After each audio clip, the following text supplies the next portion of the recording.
ನಮಸ್ಕಾರ. ಜೀನಿ ನ್ಯೂಸ್ ವೀಕ್ಷಕರಿಗೆ ಸ್ವಾಗತ.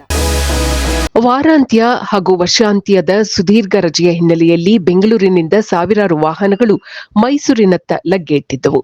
ರಾಮನಗರದ ಕಣಮಿಣಿಕೆ ಮತ್ತು ಮಂಡ್ಯದ ಶೇಷಗಿರಿಹಳ್ಳಿ ಟೋಲ್ ಪ್ಲಾಜಾಗಳಲ್ಲಿ ವಾಹನಗಳ ಸಾಲು ಕಿಲೋಮೀಟರ್ಗಳವರೆಗೆ ಹರಡಿತು. ಫಾಸ್ಟ್ಯಾಗ್ ಇದ್ದರೂ ಸಹ ವಾಹನಗಳ ಸಂಖ್ಯೆ ಹೆಚ್ಚಿದ್ದರಿಂದ ಸಂಚಾರ ನಿಧಾನಗತಿಯಲ್ಲಿತ್ತು. ಅತಿವೇಗ ಮತ್ತು ಮದ್ಯಪಾನ ಮಾಡಿ ವಾಹನ ಚಾಲನೆ ಮಾಡುವುದನ್ನು ತಡೆಯಲು ಹೈವೇ ಪೊಲೀಸ್ ತಂಡಗಳು ಅಲ್ಲಲ್ಲಿ ಬ್ಯಾರಿಕೇಡ್ ಹಾಕಿ ಇನ್ನೂ ತಪಾಸಣೆ ನಡೆಸುತ್ತಿವೆ. ಪ್ರಮುಖ ಬೈಪಾಸ್ಗಳಾದ ಮದ್ದೂರು ಮತ್ತು ಮಂಡ್ಯ ನಗರದ ಎಂಟ್ರಿ ಪಾಯಿಂಟ್ಗಳಲ್ಲಿ ದಟ್ಟಣೆ ಹೆಚ್ಚಾಗಿದೆ. ಮಂಡ್ಯ ಜಿಲ್ಲೆಯ ಮಳವಳ್ಳಿ ತಾಲೂಕಿನ ಮುತ್ತತ್ತಿ ಹಾಗೂ ಕನಕಪುರ ಸಮೀಪದ ಸಂಗಮ ಮತ್ತು ಮೇಕೆದಾಟು ಪ್ರದೇಶಗಳಿಗೆ ಪ್ರವಾಸಿಗರ ಪ್ರವೇಶವನ್ನು ಜಿಲ್ಲಾಡಳಿತ ತಾತ್ಕಾಲಿಕವಾಗಿ ನಿರ್ಬಂಧಿಸಿದೆ.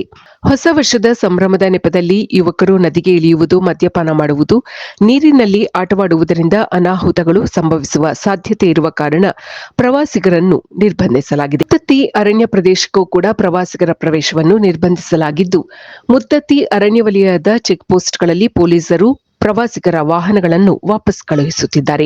ಭರಚುಕ್ಕಿ ಹಾಗೂ ಗಗನಚುಕ್ಕಿ ಜಲಪಾತಗಳ ವೀಕ್ಷಣೆಗೂ ನಿರ್ಬಂಧವನ್ನು ಹೇರಲಾಗಿದೆ. ಇಂದು ಸಂಜೆ 5 ಗಂಟೆಯ ನಂತರ ಪ್ರವಾಸಿಗರಿಗೆ ಇಲ್ಲಿ ಉಳಿಯಲು ಅವಕಾಶವಿಲ್ಲ. ಮಲೆ ಮಹದೇಶ್ವರ ಬೆಟ್ಟದಲ್ಲಿ ಹೊಸ ವರ್ಷದ ಅಂಗವಾಗಿ ದೇವರಿಗೆ ವಿಶೇಷ ಪೂಜೆ ನಡೆಯುತ್ತಿದ್ದು, ಭಕ್ತರ ಸಂಖ್ಯೆ ಅಧಿಕವಾಗಿದೆ. ಪಾದಯಾತ್ರೆ ಮಾಡುವವರಿಗೆ ರಸ್ತೆಯ ಬದಿಯಲ್ಲಿ ಮೂಲ ಸೌಕರ್ಯಗಳನ್ನು ಕಲ್ಪಿಸಲಾಗಿದೆ. ಇದು ಈ ದಿನದ ನಿರಂತರ ಸುದ್ದಿಗಳಿಗಾಗಿ ವೀಕ್ಷಿಸುತ್ತಿರಿ ಜೀನಿ ನ್ಯೂಸ್. ನಮಸ್ಕಾರ.